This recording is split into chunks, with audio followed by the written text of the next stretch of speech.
Para nosotros, hoy, el sexo suele ser un río íntimo que desemboca en el amor, el deseo y la promesa de un hogar. En Esparta fue un decreto, una orden fría escrita en la carne. Allí, la reproducción no pertenecía a la alcoba ni a la conciencia, pertenecía al Estado. Cada cuerpo era un recurso, cada vientre una forja, cada encuentro una soldadura destinada a fabricar armas vivas. Olvida la capa roja ondeando al viento, olvida los discursos heroicos tallados por poetas tardíos. Detrás de la vitrina mítica de los 300 había una maquinaria sin perfumes ni lirismo, una ingeniería social que convertía la biología en logística militar. La leyenda construyó estatuas, la política real levantó jaulas. Esparta no estaba interesada en la felicidad de sus ciudadanos, sino en la eficacia de su infantería, y el primer martillo no caía en el campo de entrenamiento, sino en la cama. Lo doméstico fue confiscado, el deseo intervenido, el cuerpo nacionalizado. Había una ecuación tan sencilla como terrible: coito igual a deber, embarazo igual a inversión, parto igual a inventario. La ciudad no se reproducía por azar, sino por diseño. Los magistrados, endurecidos por décadas de sangre y polvo, actuaban como criadores. Ese era su vocabulario mental: líneas, vigor, robustez. Medían a los jóvenes con la misma frialdad con la que un comerciante examina la mercancía antes de sellar el trato. Hombres altos, huesos densos, espalda amplia, árbol genealógico de victorias. Mujeres atléticas, caderas sólidas, tórax abierto, ritmo regular de menstruaciones. La belleza importaba, pero era solo el brillo del metal que confirmaba la calidad del acero. El amor, en cambio, sobraba. No por maldad, sino por cálculo. La ternura era un lujo inseguro en un mundo que exigía obediencia. Ese vaciado emocional no fue un accidente. Formaba parte de una doctrina que hoy llamaríamos biopolítica. El poder que no solo gobierna territorios, sino tejidos, que no solo recauda impuestos, sino óvulos y esperma, que no solo disciplina subjetividades, sino que orienta la natalidad, selecciona apareamientos, vigila infancias. La familia, que en otras polis podía ser refugio, en Esparta era una oficina subcontratada por el Estado para producir reemplazos. La palabra privado se volvió sospechosa, la palabra útil, sagrada. No pienses en Esparta como una aberración aislada. La sombra que proyecta es larga. La tentación de convertir la reproducción en política ha vuelto una y otra vez. El ideal de la sangre pura, los censos que clasifican cuerpos, los incentivos demográficos, las campañas que incitan a parir por la patria. Lo que la distopía literaria pinta con grandes brochazos, Esparta lo practicó con minuciosa paciencia. Donde hoy discutimos derechos, entonces regían mandatos. Donde hoy debatimos consentimiento, entonces triunfaba la consigna: procrear para la falange. La mujer espartana nació en ese altar. Le dijeron desde niña que su campo de batalla sería el paritorio. Corrió, lanzó la jabalina, sudó, comió mejor que muchas atenienses, no para conquistar plazas ni teatros, sino para templar huesos y músculos que soportaran el peso de un futuro hoplita. La frase que aún resuena, «Vuelve con tu escudo» o «sobre él», no era solo un eslogan de coraje, era la música de fondo de una ética que subordinó el afecto a la utilidad. La crudeza no era teatral, era programática. La cama, en consecuencia, dejó de ser un espacio de vínculo para convertirse en una herramienta de producción. El Estado unía parejas con la frialdad de un contable. Él y ella no se pertenecían, se debían. Y si la combinación fallaba, si la semilla no prendía, si el fruto nacía débil, el sistema tenía cláusulas de ajuste: otro vientre, otro padre, otro cruce.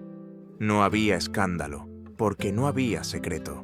No había traición, porque no había promesa.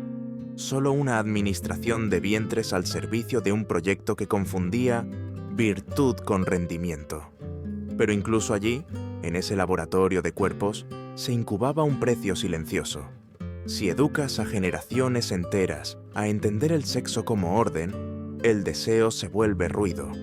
Si enseñas que la ternura es sospechosa, el hogar se vuelve inhóspito. Si nacionalizas los cuerpos, privatizas el miedo. La compasión empieza a parecer una fisura por donde se cuela el enemigo.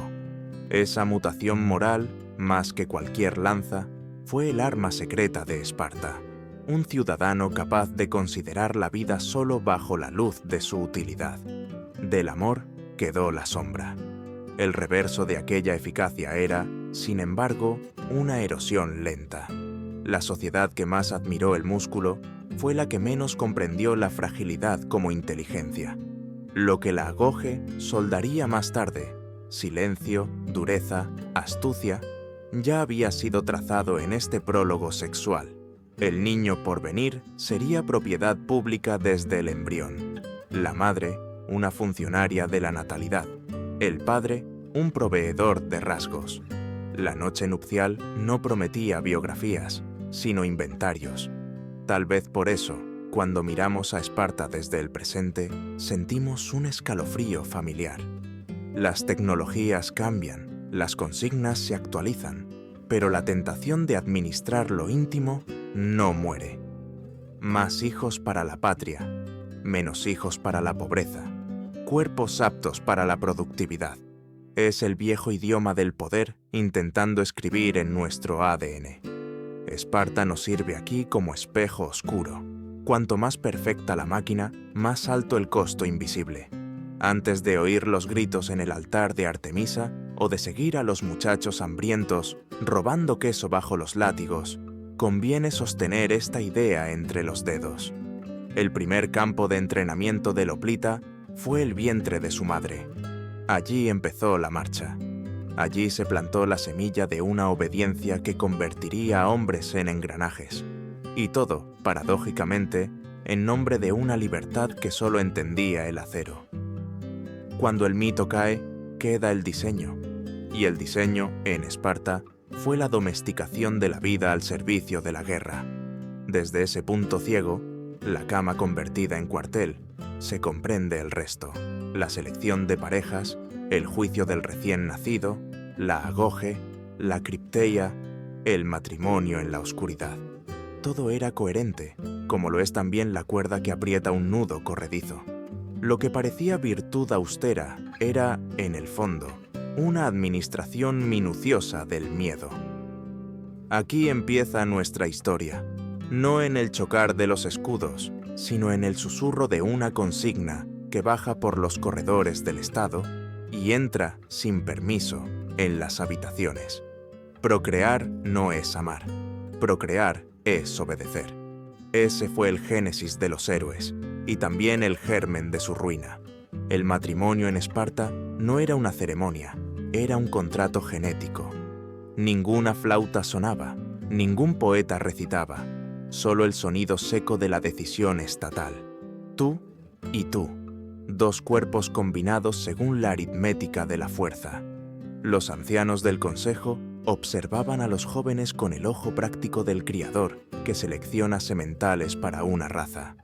El amor era una variable incontrolable y, por tanto, peligrosa. Lo que se buscaba no era el placer ni la compañía, sino la continuidad del linaje bélico. El hombre debía ser alto, de mandíbula firme, descendiente de héroes. Su valor no se medía en palabras, sino en cicatrices. La mujer, en cambio, debía ser fértil, de caderas anchas, de espalda recta y musculatura fuerte. La belleza contaba, pero solo como síntoma de salud y equilibrio. En aquella sociedad, la estética era una herramienta de diagnóstico. Los rostros simétricos prometían cuerpos resistentes. El Estado unía a esos individuos con una eficiencia que hoy parecería quirúrgica. No había cortejo, solo aprobación. No había promesas, solo deber. En ese sistema, la palabra pareja perdía sentido. Eran dos elementos de una fórmula que buscaba un resultado: el hijo perfecto. Si el matrimonio no daba fruto, el engranaje ofrecía soluciones. La infertilidad no era una tragedia íntima, era una disfunción pública. Si una mujer no podía concebir, o si el marido era débil, el Estado ofrecía reemplazos. Un guerrero condecorado podía compartir lecho con la esposa de otro, y el acto no era visto como adulterio, sino como una ofrenda a Esparta. El marido aceptaba, incluso se enorgullecía. Su casa se engrandecía no por fidelidad, sino por servicio. Este préstamo de vientres era un privilegio patriótico, una eugenesia institucionalizada siglos antes de que la palabra existiera. Las leyes no castigaban el intercambio, lo celebraban. En un mundo donde la sangre valía más que los sentimientos, el deseo se convirtió en un instrumento al servicio de la selección natural. No se trataba de placer, sino de herencia. Cada niño nacido fuerte era un tributo a la ciudad. Cada útero, un recurso. Cada esperma, una bala biológica en la guerra perpetua contra la debilidad. Resulta tentador juzgar este sistema como una monstruosidad única, pero la historia está llena de sus ecos. La idea de mejorar la raza resurge una y otra vez. Desde los programas de crianza selectiva en las cortes imperiales hasta las campañas eugenésicas del siglo XX, la sombra de Esparta se proyecta sobre todas las sociedades que confundieron perfección con salvación. Lo que en la antigüedad era una religión del músculo, en tiempos modernos se transformó en una ideología científica. Cambiaron las palabras, no el instinto de control. En Esparta, esa lógica se alimentaba de una fe laica, el deber hacia la polis. Un hijo no era posesión de los padres, sino propiedad del Estado. Su cuerpo, su educación, su destino, todo estaba planificado. Cuando nacía un bebé, su existencia no era motivo de ternura, sino de evaluación. Y si la familia podía enorgullecerse de haber cumplido con su misión, el mérito no recaía en el amor, sino en la genética. La maternidad, así, se convirtió en una función política. Las mujeres eran alabadas por su capacidad de gestar guerreros, no por su sensibilidad ni su sabiduría. Sus cuerpos eran templos de acero dedicados a la fertilidad nacional. La virginidad no tenía valor espiritual. El valor residía en la reproducción eficaz. Era la inversión del mito griego tradicional, donde las musas y las diosas representaban belleza, arte, maternidad simbólica. En Esparta, la diosa era la carne que paría soldados. Este pragmatismo brutal moldeó no solo la biología, sino la psicología colectiva. Los espartanos aprendieron a ver el amor como una distracción, una grieta en la muralla. La fidelidad sentimental era sospechosa. Un hombre verdaderamente leal debía amar solo a su ciudad. Y sin embargo, bajo esa superficie de acero, algo temblaba. Los relatos más antiguos hablan de noches furtivas, de amantes que se encontraban en secreto, arriesgando su honor por un instante de humanidad. No eran héroes, eran herejes de la emoción. En una sociedad donde el placer era subversivo, el beso se volvió una rebelión. Pero esas grietas eran pequeñas, y el sistema sabía sellarlas con disciplina. Los ancianos vigilaban, los jóvenes obedecían, las mujeres cumplían. Todo estaba medido, incluso la pasión. La procreación era un calendario militar. Las uniones eran breves, calculadas, como experimentos de laboratorio. En los anales espartanos no hay historias de amor, solo estadísticas de natalidad y registros de victorias. Aún así, esta organización no era un mero capricho. Nació del miedo. Esparta estaba rodeada de enemigos, las polis griegas rivales y, sobre todo, los ilotas, los esclavos que superaban en número a los ciudadanos por 10-1. En una nación tan pequeña, la debilidad no era una falla moral, era una amenaza existencial. Si el Estado intervenía en los matrimonios, era porque cada nacimiento débil podía significar una derrota futura. Era la biología convertida en estrategia militar. Los hombres se convertían en soldados, las mujeres en fábricas de soldados. Las familias no existían, existían las generaciones. La ternura se consideraba un peligro porque distraía del objetivo supremo, la supervivencia colectiva. Así, Esparta edificó su gloria sobre la negación de lo humano. Donde Atenas discutía sobre belleza y justicia, Esparta contaba músculos y ombligos. Sin embargo, esa obsesión por la pureza escondía un error trágico. Cuanto más restringido el molde, más frágil el resultado. La fortaleza sin compasión se oxida, la selección sin diversidad se ahoga. La sociedad que más veneró la perfección acabó presa de su propio ideal. Pero esa caída aún estaba lejos. Antes de llegar a la ruina, Esparta tenía que terminar de moldear su producto más preciado, el niño. Su nacimiento sería el examen más cruel del mundo antiguo. En Esparta, la mujer no era una sombra doméstica, ni una musa adornada por poetas. Era un instrumento. Su valor no residía en su voz ni en su mente, sino en la fuerza de sus músculos y la amplitud de sus caderas. Desde niñas, eran separadas de la debilidad con la misma precisión con la que un herrero aparta el metal impuro. Corrían, luchaban, lanzaban discos y jabalinas, no para la gloria deportiva, sino para endurecer el cuerpo que un día serviría como cuna del próximo guerrero. En la mayoría de las ciudades griegas, las mujeres vivían encerradas en la penumbra del gineceo, invisibles tras los muros. En Esparta, en cambio, se les enseñaba a moverse bajo el sol, a exponer su piel, a competir. No era libertad, era preparación. Cada carrera era un ensayo de parto, cada victoria un certificado de fertilidad. Su educación no las formaba como esposas, sino como úteros conscientes del deber. La maternidad no era un deseo, era una consigna, y su cuerpo un altar de servicio público.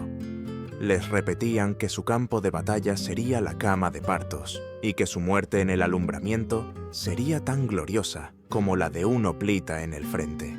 El dolor no debía ser temido, sino venerado. Así como los hombres morían por Esparta, las mujeres sangraban por ella. A los ojos del Estado, ambos sacrificios tenían el mismo peso, carne ofrecida al altar de la polis. No había mayor honor que dar vida a un hijo que moriría por el escudo. Pero detrás de esta aparente exaltación se ocultaba una paradoja cruel. La mujer espartana era al mismo tiempo exaltada y despojada.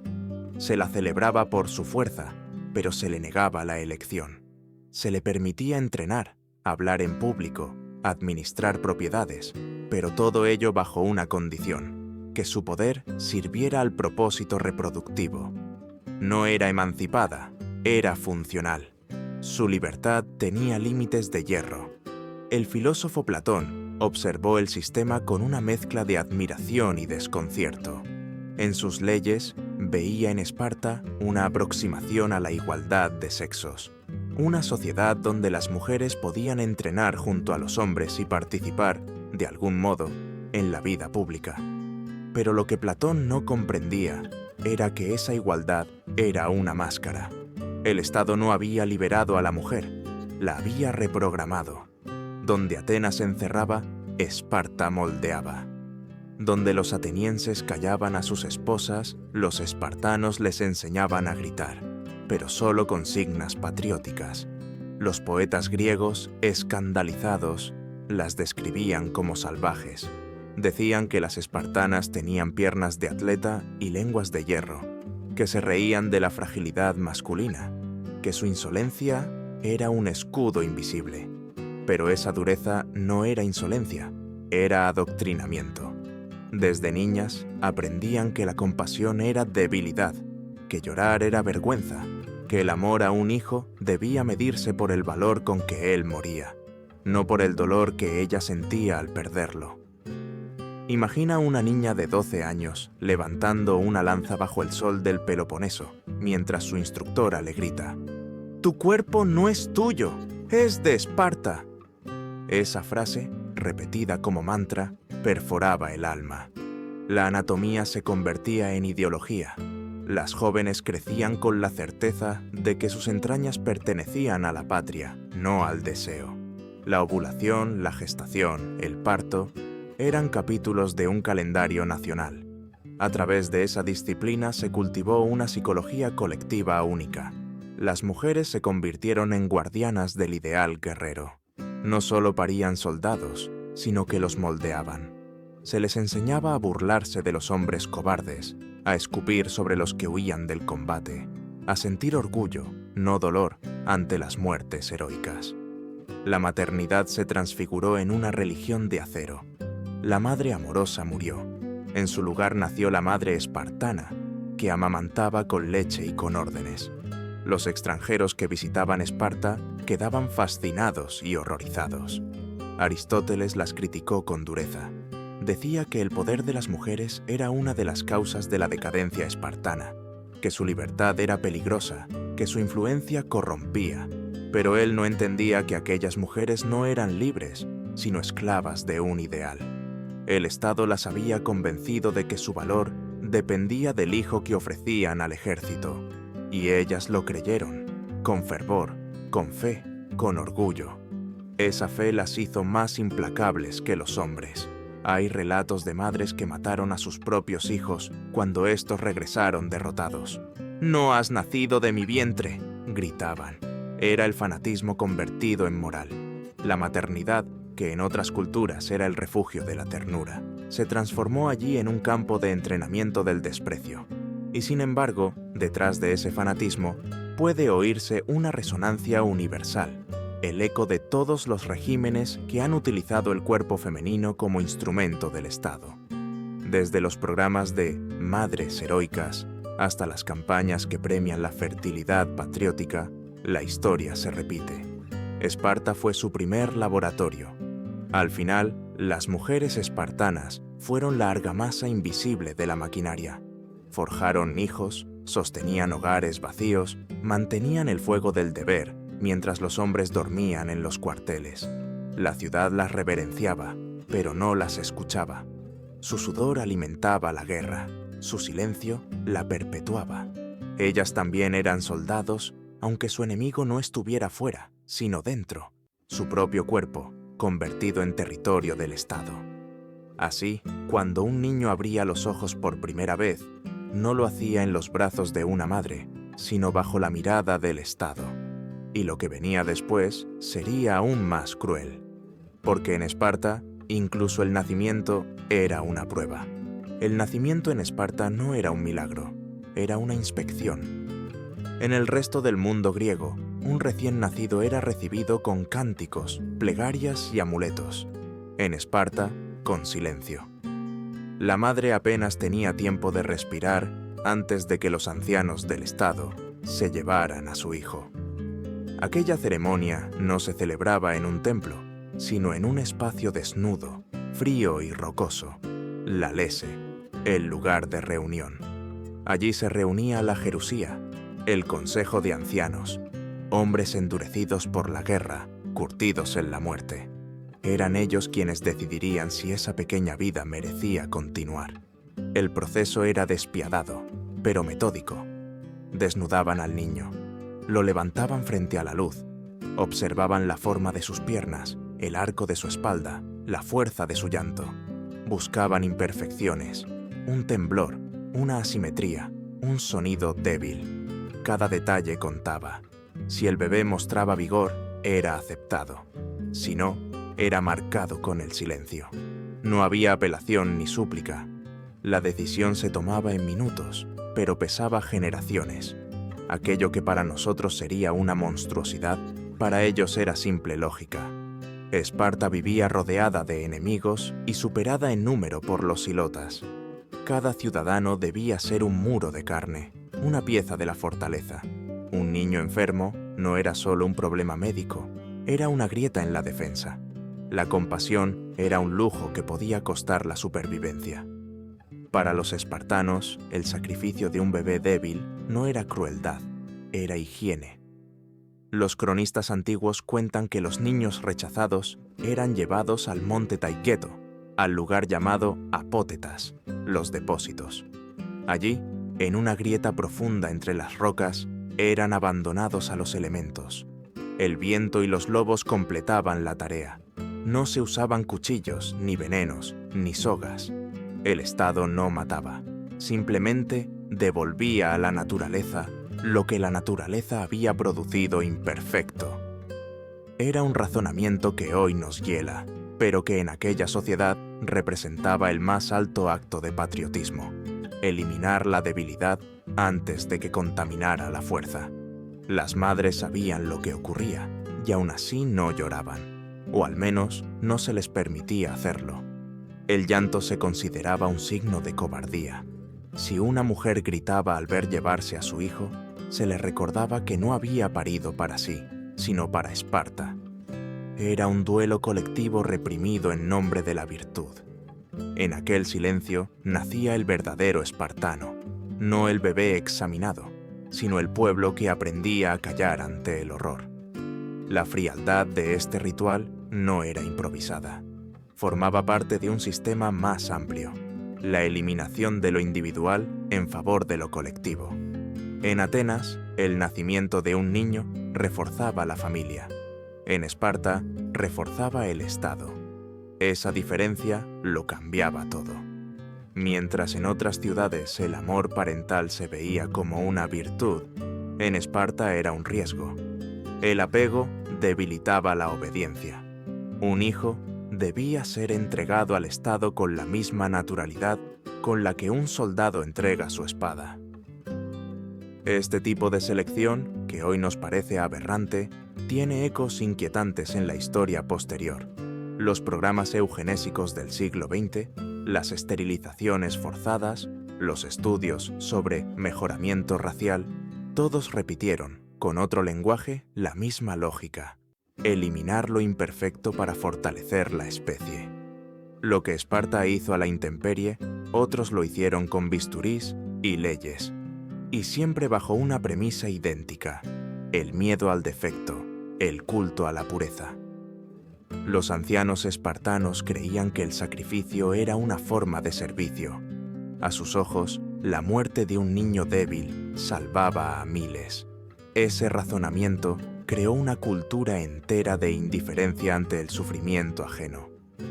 Cuando una sociedad justifica una muerte pequeña por un bien mayor, está perdida. Esparta no lo sabía todavía, pero en esas grietas morales empezaba su lenta autodestrucción. Imagina la escena. Una madre observa cómo los ancianos se alejan con su bebé. No grita, no suplica, sabe que está prohibido.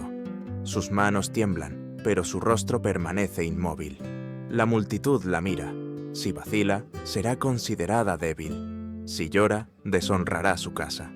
Así, reprime el instinto más humano de todos: proteger a su hijo. En ese instante, la mujer se convierte en ciudadana ejemplar y la madre en traidora. Este acto ritual de selección no solo moldeaba cuerpos, moldeaba almas. El niño aceptado crecería sabiendo que su vida no le pertenecía. Había sido aprobado, no amado. Su primer contacto con el mundo era el juicio, no el abrazo. El mensaje era claro: existes porque eres útil. Esa idea acompañaría a cada espartano hasta la tumba. La frialdad de la lese fue el primer eslabón de una cadena que aprisionaría a toda una civilización. La compasión se sacrificó en nombre de la fuerza. La ternura fue etiquetada como debilidad. Cada nacimiento aprobaba no solo a un soldado, sino a una ideología: la del cuerpo como herramienta, la del alma como engranaje. Y así, generación tras generación, Esparta perfeccionó su máquina biológica. Cuando el niño sobrevivía al juicio, era devuelto a su casa, pero no como hijo, sino como propiedad estatal temporal. Su destino ya estaba escrito. En el horizonte lo esperaba la agoge, el sistema de adiestramiento que lo transformaría en algo más, o algo menos, que humano. Lo que había comenzado en la cama y continuado en el juicio del recién nacido, pronto se completaría en el campo de entrenamiento. Allí, entre el hambre, los golpes y el silencio, la humanidad se derretiría como cera bajo el sol de la disciplina. A los 7 años, el niño espartano dejaba atrás lo poco que había conocido del calor humano. No había lágrimas, ni abrazos, ni despedidas. La madre le entregaba al Estado con una frase que contenía toda la brutalidad del sistema. «Vuelve con tu escudo, o sobre él». En ese instante, la infancia moría.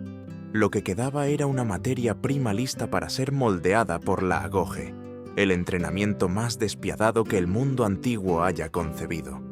La agoge era mucho más que una escuela militar. Era una fábrica de obediencia, un laboratorio de supervivencia y crueldad. Los niños, agrupados en unidades llamadas agelai, vivían en barracones austeros. Dormían sobre un lecho de juncos que ellos mismos debían arrancar del río Eurotas, sin cuchillos, solo con las manos. Una sola túnica los acompañaba durante todo el año, bajo el sol abrasador del verano y el frío cortante del invierno. La piel curtida era su única armadura. El hambre era compañera constante. Las raciones se calculaban con precisión para mantenerlos al borde de la inanición. El objetivo no era matarlos, sino domesticarlos. Un estómago vacío enseña lo que ningún maestro puede: la desesperación. Pero Esparta no castigaba el hambre, la utilizaba como método de instrucción. Se esperaba que los niños completaran su dieta robando. El robo no era delito, era virtud. En Esparta, la astucia valía más que la honestidad. Un buen soldado debía ser capaz de infiltrarse, de tomar lo que necesitara, de sobrevivir sin ser descubierto. Los instructores les repetían: si te atrapan, no es porque robaste, sino porque fallaste. Ser torpe era peor que ser inmoral. Esta enseñanza pervertía los conceptos más básicos de justicia. El crimen no era el acto, sino la incompetencia. El éxito justificaba todo, el error, nada. El castigo por ser descubierto era feroz. Los látigos caían sin compasión. Los niños eran azotados hasta que su cuerpo se acostumbrara al dolor. Aprendían que las lágrimas eran inútiles y que la piedad era traición. Algunos morían en el proceso, y su muerte se consideraba un sacrificio honorable. Nadie los lloraba. En la agoge, el dolor era una moneda y el sufrimiento una inversión. El hambre y el robo eran solo el principio. La verdadera lección de la agoge no se grababa en la piel, sino en la mente. Esparta comprendió algo que siglos después redescubrirían los regímenes totalitarios: que un cuerpo se puede romper con golpes, pero un alma solo se destruye con hambre, miedo y soledad. Los niños aprendían a desconfiar de todos. Cualquier compañero podía delatarlos, cualquier error podía ser fatal.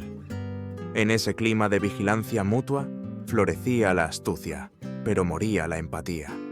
La agoge era una escuela de psicología invertida. Todo lo que en el mundo normal se considera virtud, la compasión, la ternura, la duda, aquí era pecado. Y todo lo que se considera vicio, la mentira, el robo, la violencia, se convertía en herramienta. El resultado era una mente moldeada para la guerra, incapaz de imaginar un universo sin enemigos. Los instructores sabían exactamente lo que hacían. No solo enseñaban a luchar, enseñaban a suprimir la humanidad. El niño que aprendía a robar sin ser atrapado sería, más tarde, el soldado que mataría sin vacilar. La línea era directa, limpia, lógica. La ética se reducía a una ecuación. Si tu acción fortalece a Esparta, es buena. Si la debilita, es mala. Así se forjaba un pueblo sin contradicciones, pero también sin alma. Lo que más temía el Estado era la individualidad. Cualquier atisbo de pensamiento propio era castigado. En el barracón, todos comían lo mismo, dormían igual, hablaban igual. La uniformidad era la prueba de pureza. Y para mantenerla, la agoge introducía un elemento sutil pero letal: la competencia permanente. Los niños eran comparados, clasificados, humillados. El más débil servía de advertencia al resto. Nadie quería ocupar ese lugar. De esta manera, Esparta construyó una hermandad artificial, una fraternidad de hierro forjada en la escasez y el miedo. En la oscuridad del barracón, el niño aprendía dos cosas: que el dolor es una forma de lenguaje y que solo el más fuerte merece hablar. La compasión no era un valor, sino un defecto genético que debía ser extirpado. A veces, los instructores se divertían con la crueldad. Mandaban a los niños a cazar animales con las manos desnudas o a pasar noches enteras en el bosque sin fuego, no como prueba física, sino mental, para acostumbrarlos al aislamiento, para enseñarles que el miedo es un enemigo interno que puede ser domado o devorado. El método funcionaba. Los niños que sobrevivían eran casi inmunes al dolor, al hambre, al frío. Pero pagaban un precio. Se volvían incapaces de distinguir entre obediencia y fe, entre fuerza y crueldad. La agoge no solo los entrenaba para matar, sino para no sentir nada al hacerlo. El filósofo Jenofonte, que admiraba la disciplina espartana, escribió que el sistema producía hombres más valientes que todos. Lo que no dijo fue que también producía hombres más vacíos que nadie. En el intento de crear el soldado perfecto, Esparta había creado un ser amputado de su humanidad. Así, cada día de entrenamiento era una pequeña muerte. Cada noche, un pacto silencioso con el dolor. Los niños dormían soñando con la gloria, pero despertaban más endurecidos, más fríos, más semejantes a la piedra de la que estaban rodeados. Y cuando la carne ya no se quejaba, comenzaba la siguiente fase del moldeado: el control de la mente, del lenguaje, del pensamiento. Porque el cuerpo puede servir, pero solo el silencio obedece para siempre. Si el hambre era la primera lección del cuerpo, el silencio era la primera lección del alma. En la agoge, hablar era un riesgo, un lujo que podía costarte la piel. La palabra lacónico, que hoy usamos para describir a quien dice poco, nació aquí, en Laconia, la región de Esparta. No era una curiosidad lingüística, era un principio de estado. Cada palabra debía ser una flecha, breve, certera, letal. Los instructores lo sabían. Quien controla el habla, controla el pensamiento. Así que los niños aprendían a callar antes que a razonar. A cada pregunta se exigía una respuesta rápida, ingeniosa, exacta. No para demostrar inteligencia, sino obediencia mental. Si dudaban, si tartamudeaban, si decían una palabra de más, el castigo era inmediato. Un golpe, una bofetada, o el mordisco de un instructor en el pulgar.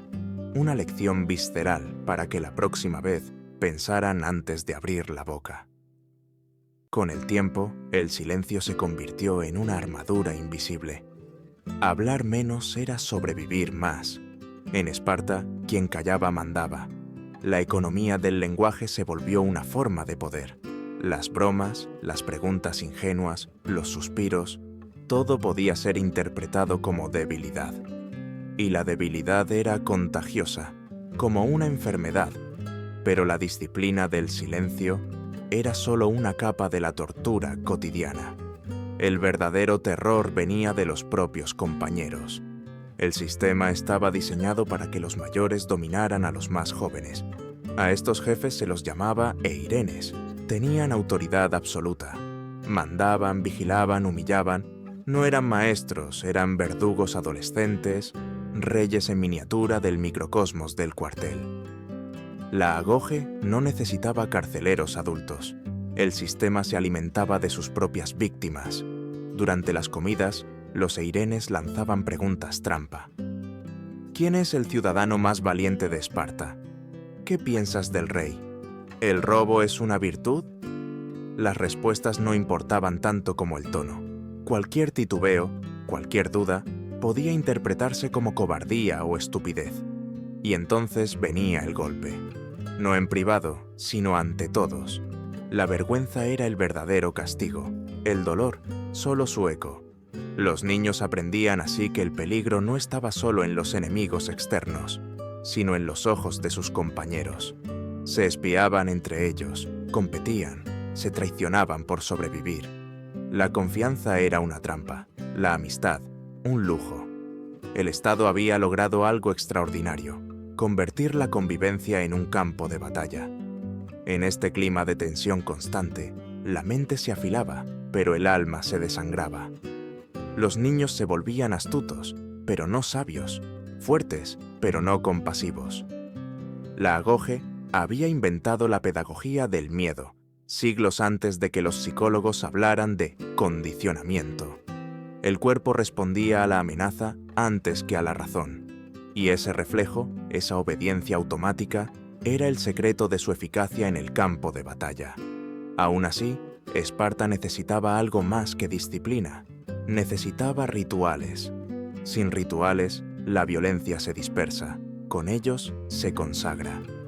Así nació el Festival de Artemisa Ortia, la diosa salvaje de la caza y del parto. En su templo, a las afueras de la ciudad, se celebraba cada año un espectáculo de sangre. Los jóvenes, casi desnudos, debían correr hacia un altar donde se apilaban quesos. Su tarea era sencilla, arrebatarlos. Pero entre ellos y el altar había un corredor de verdugos armados con látigos. Los látigos cortaban el aire y luego la carne. Los gritos se mezclaban con los cánticos. Los espectadores aplaudían cada azote. Ganaba no quien llegaba primero, sino quien soportaba más. El objetivo no era el queso, sino la resistencia. Los niños que lograban llegar al altar sin llorar eran aclamados. Los que caían se convertían en advertencia. A veces, alguno moría. Los cronistas, como Plutarco, aseguraban que los jóvenes morían con una sonrisa, felices de haber probado su valor. La escena parece un delirio, pero en Esparta era teología. El dolor no era sufrimiento, era purificación. Los látigos no castigaban, consagraban. Cada herida era una ofrenda a la diosa, una cicatriz que demostraba la fusión perfecta entre cuerpo y deber. El Festival de Artemisa Ortia era el bautismo final de la infancia. Después de ese día, ya no quedaban niños, solo guerreros. Esa ceremonia anual tenía otra función: recordarle a toda la ciudad que la violencia no era un accidente, sino una virtud. Los espectadores, entre risas y gritos, veían cómo los jóvenes sangraban sin emitir sonido. Aquello no los escandalizaba, los enorgullecía. El dolor ajeno era prueba de que el sistema funcionaba. El resultado de este adoctrinamiento era una generación de hombres moldeados para sufrir y dominar. En el campo de batalla no conocían el miedo. En la vida civil no conocían el amor. La empatía había sido amputada. Eran cuerpos perfectos y mentes mutiladas. Y, sin embargo, el experimento no había terminado. Aún faltaba la prueba más oscura, el examen final que definía quién era verdaderamente digno de llamarse espartano. No bastaba con resistir el hambre ni el dolor. Había que demostrar la capacidad de matar, no por impulso, no por rabia, sino por obediencia pura. Ese examen se llamaba cripteia. La cripteia era el rito final, la graduación sangrienta de la Agoge. Nadie hablaba abiertamente de ella. Era el secreto más oscuro de Esparta, el que los historiadores antiguos mencionaban en voz baja, temiendo contaminarse solo con pronunciarlo. No era un entrenamiento, ni una guerra, ni una caza ritual. Era una lección de muerte.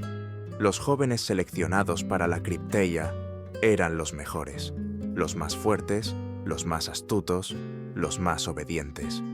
A los 18 o 20 años, el Estado los enviaba al campo con una misión: desaparecer.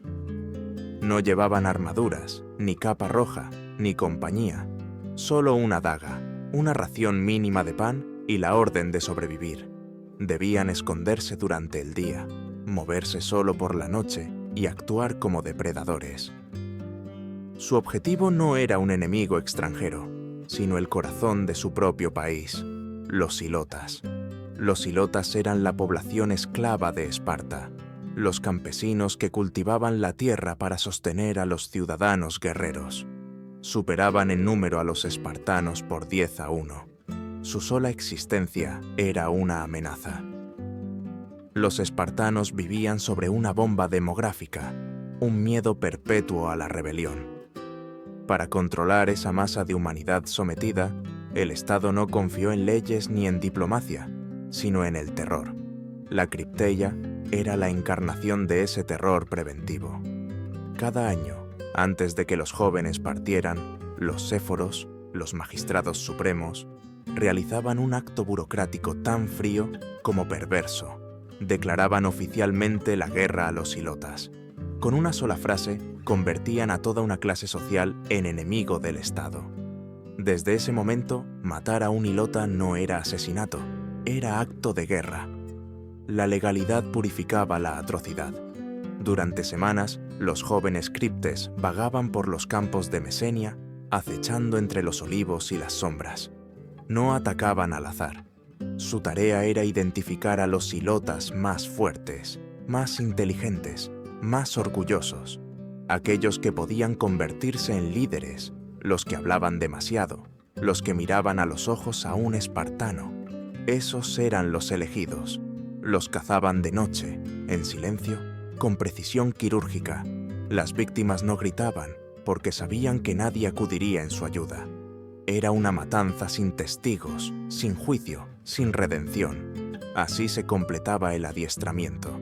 El joven que podía asesinar a un hombre desarmado y dormir después era considerado ciudadano pleno. No bastaba con resistir el dolor, había que infligirlo sin temblar. La cripteia no era un castigo para los esclavos, era un examen de pureza moral. La pureza, en Esparta, significaba ausencia total de piedad. Este ritual no solo mantenía el orden, sino que reforzaba la ideología. Convertía el miedo en método, la crueldad en pedagogía. Cada año, el suelo de Laconia se manchaba de sangre, y cada año los espartanos dormían tranquilos. Creían haber eliminado una amenaza, pero lo que realmente cultivaban era su propio veneno. La violencia se volvía costumbre, el asesinato, rutina, y una sociedad que normaliza la sangre termina ahogándose en ella. Los cronistas relatan que los hilotas, sabiendo lo que ocurría, vivían con terror perpetuo. Nadie trabajaba de noche, nadie se alejaba del grupo. Muchos fingían debilidad para evitar llamar la atención. Algunos se marcaban el rostro con cicatrices para parecer feos. Era una sociedad paralela que sobrevivía a base de silencio y simulación. Esparta los había despojado no solo de libertad, sino de identidad, y los jóvenes asesinos, tras su regreso, eran celebrados en secreto. Nadie les preguntaba cuántos habían matado, solo si habían dudado. Esa era la única falta imperdonable, la vacilación. Un espartano debía matar, no con ira, sino con serenidad. La cólera era desorden, el odio, una distracción. Lo que se exigía era frialdad, la misma frialdad con la que un médico corta carne muerta. La cripteia era también una lección política. Enseñaba que el poder se sostiene no en la justicia, sino en el miedo, que el dominio se perpetúa cuando la víctima deja de esperar compasión. En esa lógica, los espartanos no eran monstruos excepcionales, sino precursores de todos los regímenes que han convertido el asesinato en institución. Esparta inventó, siglos antes de tiempo, la policía secreta. El impacto psicológico de este rito era devastador. El joven que regresaba de la cripteia ya no era un hombre, era un instrumento. Había aprendido a ver la vida humana como una variable en la ecuación del Estado. Lo que para otros pueblos era pecado, para él era mérito. Había cruzado una frontera invisible y ya no había vuelta atrás. Con las manos manchadas de sangre y el corazón anestesiado, el espartano alcanzaba por fin su destino, convertirse en un engranaje perfecto de la máquina militar. Había sido concebido por decreto, examinado al nacer, moldeado por el hambre y ahora probado por la muerte. Todo encajaba. Sin embargo, El triunfo del sistema escondía una grieta. En cada asesino regresaba un silencio más pesado, una mirada más vacía. Esparta había conseguido su objetivo: hombres sin miedo, pero también había perdido algo más valioso: hombres capaces de amar. A los 30 años, estos guerreros recibían por fin el derecho a casarse, a tener casa, a ser ciudadanos completos. Pero era una libertad ilusoria. Lo que les esperaba no era la paz, sino una nueva misión: reproducir el ciclo, volver al punto de partida, a la cama convertida en fábrica, a la mujer convertida en instrumento. El Estado les pedía ahora que engendraran nuevos soldados, nuevas víctimas, nuevos verdugos. La maquinaria debía seguir girando, incluso cuando ya no quedaba alma que alimentar. A los 30 años, cuando el espartano por fin podía llamarse ciudadano, lo esperaba una ironía cruel. Su recompensa era la obediencia perpetua. El Estado le concedía el derecho al matrimonio, pero no al amor. La vida doméstica no existía, solo la procreación regulada.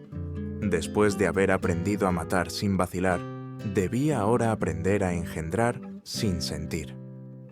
El ritual de matrimonio en Esparta era tan extraño como su educación. No había cortejos, ni banquetes, ni flores, ni música. La novia no se vestía con telas suaves ni joyas. Se le rapaba la cabeza hasta dejarla calva. Se la vestía con una túnica corta y sandalias de hombre. Era despojada de todo rastro de feminidad. Luego, la dejaban sola en una habitación oscura, sobre un lecho de paja.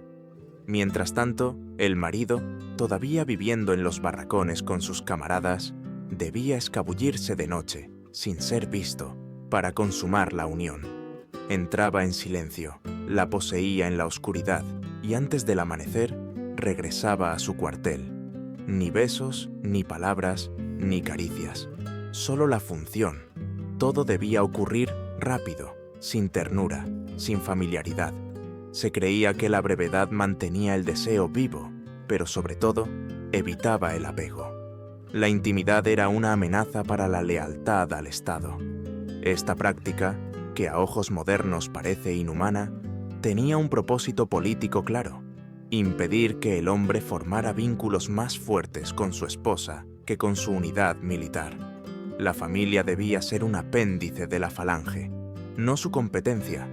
La mujer era un recipiente del deber, el hombre, su ejecutor, el Estado, el verdadero padre. Aquellos que desobedecían el mandato de casarse eran castigados. Un hombre soltero era considerado traidor a su deber genético. Durante ciertos festivales, los solteros eran obligados a marchar desnudos bajo la nieve, cantando canciones que se burlaban de su desobediencia. Eran tratados como desertores, como parásitos. En una sociedad que medía el valor por la descendencia, no procrear era una forma de suicidio civil. La mujer, por su parte, no era víctima pasiva. Había sido adoctrinada desde la infancia para creer que su función era sagrada. Orgullosa de su papel, lo cumplía con fervor. Si su marido moría en guerra, no lloraba. Si su hijo caía, sonreía. «Lo parí para eso», decían. La maternidad se había convertido en un sacramento patriótico, el vientre en un templo del deber. Y sin embargo, bajo esa obediencia, ardía una contradicción. Esparta proclamaba la pureza, pero practicaba la promiscuidad estratégica. Si un guerrero valiente estaba casado con una mujer infértil, el Estado podía autorizarle a engendrar con otra. El matrimonio no era un lazo moral, sino una herramienta de selección. No existía el adulterio, porque no existía el amor. La fidelidad era un concepto irrelevante en una sociedad donde todo cuerpo era propiedad pública. Los filósofos griegos se escandalizaban y fascinaban por igual. Aristóteles veía en las mujeres espartanas un exceso de poder, una inversión del orden natural. Platón, en cambio, admiraba la eficacia del sistema, soñando con una ciudad ideal donde los hijos fueran de todos y de nadie. Ninguno de los dos comprendió del todo que lo que en Esparta parecía organización era, en realidad, una amputación de lo humano. El hogar espartano era un teatro vacío. Las parejas se veían en secreto, en la penumbra. No compartían comidas ni amaneceres, no criaban juntos. El hijo, una vez nacido, pertenecía al Estado, no a ellos. La mujer quedaba sola con su cuerpo vacío, el hombre regresaba al cuartel. Así se construía una civilización sin ternura. Desde fuera, el sistema parecía perfecto. Soldados fuertes, madres fértiles, disciplina total. Pero esa perfección era un espejismo. En el silencio de las casas sin risas, en los ojos de las mujeres que no lloraban, el Estado había matado algo que ninguna lanza podía devolver: la humanidad. El amor, sustituido por el deber, se transformó en una forma de obediencia. Los psicólogos modernos hablarían de apego evitativo, de trauma heredado. En términos antiguos, era más simple: una cadena invisible que unía el nacimiento con la muerte, sin espacio para la compasión. Cada generación repetía el ciclo con precisión mecánica, y como toda máquina, Esparta funcionaba a la perfección, hasta que empezó a desgastarse, porque ninguna sociedad puede sostenerse solo con acero. Lo que se endurece demasiado acaba rompiéndose. La eugenesia, el control, la disciplina, la represión, todo había creado un ejército invencible, pero también un pueblo incapaz de renovarse. Los cuerpos se multiplicaban, pero las almas se extinguían. Mientras Esparta se aferraba a su modelo, el mundo alrededor cambiaba. Las polis rivales adoptaban nuevas tácticas, nuevos pensamientos, nuevas formas de poder. Esparta seguía repitiendo su liturgia del deber, sin notar que su perfección era una trampa. Lo que había comenzado como una máquina de guerra se convertiría pronto en una máquina de extinción. Y el golpe final vendría no desde fuera, sino desde dentro, desde su propia obsesión con la pureza. La máquina parecía eterna. Durante 3 siglos, Esparta había funcionado con la precisión de un reloj sangriento. Cada nacimiento, cada entrenamiento, cada muerte, respondía a una lógica incontestable: mantener la pureza, preservar la fuerza, perpetuar el orden. Pero toda máquina perfecta encierra su propia condena. La de Esparta fue demográfica, psicológica y moral. El primer veneno fue la demografía. Su sistema eugenésico, tan orgullosamente inflexible, terminó estrangulando su propia supervivencia. Cada bebé abandonado en el monte Taygeto, cada soldado muerto sin descendencia, cada matrimonio infértil por culpa del control estatal, erosionaba la base misma de la sociedad. Esparta no podía reponer a sus muertos. Un guerrero caído no era solo una vida perdida, sino 30 años de inversión genética y entrenamiento destruidos en un instante.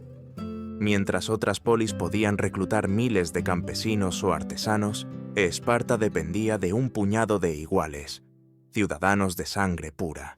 Y esa pureza, que había sido su escudo, se convirtió en su lápida. El segundo veneno fue la rigidez. La Agoge había creado soldados perfectos, pero no pensadores. Había producido obediencia, no creatividad. Mientras el resto de Grecia evolucionaba, Atenas en el arte, Tebas en la estrategia, Macedonia en la política, Esparta seguía repitiendo los mismos movimientos, los mismos rituales, las mismas ideas. Su educación castigaba la duda, y sin duda no hay innovación. La falange espartana, una muralla humana que había sido invencible durante siglos, se volvió predecible. Y entonces llegó el genio que supo romperla, Epaminondas de Tebas. En la llanura de Leuctra, en el año 371 a.C., el tebano hizo lo impensable. En lugar de desplegar su ejército simétricamente, concentró su flanco izquierdo en una columna de 50 hombres de profundidad y la lanzó como un ariete directamente contra el ala derecha espartana, donde combatía el rey Cleombroto con su guardia de élite. La falange, diseñada para resistir frontalmente, no soportó el golpe oblicuo. La línea se dobló, el rey cayó, y con él, el mito. Por primera vez en siglos, Esparta fue derrotada en campo abierto. 400 de sus mejores hombres murieron ese día. Puede parecer poco, pero para una sociedad tan pequeña fue una hemorragia letal. Cada uno de esos guerreros representaba una línea de sangre cuidadosamente seleccionada, una herencia genética irreemplazable. El orgullo que los había protegido se convirtió en un peso insoportable. La élite se desangró, y con ella, el futuro. El tercer veneno fue la riqueza. Tras su victoria en la guerra del Peloponeso, Esparta había alcanzado la cima de Grecia. Los persas, antes enemigos, se convirtieron en aliados y financiadores. El oro fluyó por primera vez en una sociedad que había sido fundada sobre la pobreza. Y con el oro llegaron la corrupción, la desigualdad y la codicia. Los ciudadanos, antes iguales, comenzaron a dividirse. Algunos acumularon tierras y riquezas, otros nada. La igualdad, la esencia misma de la polis, se rompió. La pureza económica siguió el camino de la pureza genética, hacia la extinción. El Estado, que había intentado controlar hasta los deseos, no supo controlar el lujo.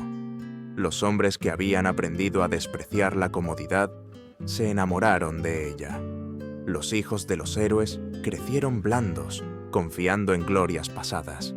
Las mujeres, antes duras como piedra, empezaron a disfrutar de la riqueza traída por el comercio y los tributos.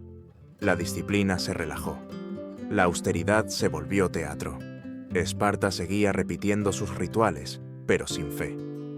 La sociedad que había eliminado el amor para fabricar fuerza terminó perdiendo ambas cosas. Los nuevos espartanos ya no tenían la dureza de sus abuelos, ni la convicción de sus padres. El cuerpo de la ciudad se mantenía erguido, pero el alma se había vaciado. Los hilotas, aquellos esclavos que durante siglos habían sido cazados como animales, esperaron pacientemente su momento. Cuando la falange cayó en Leuctra, ellos vieron abrirse la grieta. La historia que había comenzado con un infierno impuesto desde arriba terminaría con una rebelión desde abajo. Para el siglo III a.C., Esparta era una sombra de sí misma. De los miles de ciudadanos que una vez formaron su ejército, quedaban apenas unos cientos. Las guerras, las purgas, la selección implacable habían reducido su número a lo ridículo. Las casas se vaciaban, los campos quedaban abandonados. El Estado intentó revertir la caída incentivando matrimonios y natalidad, pero era tarde. No había suficientes cuerpos, ni suficiente fe. La perfección había matado a la vida. Lo que Esparta no entendió es que la fuerza sin compasión se seca, que la pureza sin mezcla se marchita. La biología, tan reverenciada por sus leyes, terminó vengándose. El ciclo cerrado del poder se volvió un círculo vicioso. Ningún pueblo puede sobrevivir cuando su mayor virtud es su incapacidad para cambiar. Siglos después, los romanos visitarían las ruinas de Esparta, como quien visita un parque temático del pasado. Se maravillaban ante los restos de los templos, escuchaban las historias de los niños flagelados y de las madres que reían ante la muerte de sus hijos. Los llamaban bárbaros, pero también los admiraban. En los salones del imperio se repetía el nombre de Leónidas como símbolo de disciplina. Nadie recordaba el costo humano de esa gloria. La historia de Esparta no es solo una crónica antigua, es una advertencia. Cada vez que una sociedad sacrifica la libertad en nombre de la seguridad, cada vez que glorifica la fuerza y desprecia la compasión, el espíritu de Esparta resucita. Puede vestirse con uniformes, con ideologías, con laboratorios o algoritmos, pero siempre dice lo mismo. Solo los fuertes deben sobrevivir. Y siempre termina igual, sola, vacía, rodeada de ruinas. El eco de Esparta aún resuena, no en los campos de batalla, sino en las ideas que prometen perfección a costa de lo humano. La ciudad que quiso fabricar héroes terminó fabricando fantasmas. Entre sus montañas aún sopla el viento helado que acariciaba los cuerpos de los niños abandonados. Ese viento susurra una verdad que los siglos no han borrado. La fortaleza sin alma no es virtud, es condena. Así terminó Esparta, devorada por su propio ideal, destruida por la lógica implacable de su máquina. Creó al soldado perfecto, pero olvidó al hombre. Y en el silencio de sus ruinas, donde el mármol se mezcla con los huesos, solo queda una lección. No hay gloria en un mundo que confunde la obediencia con la grandeza.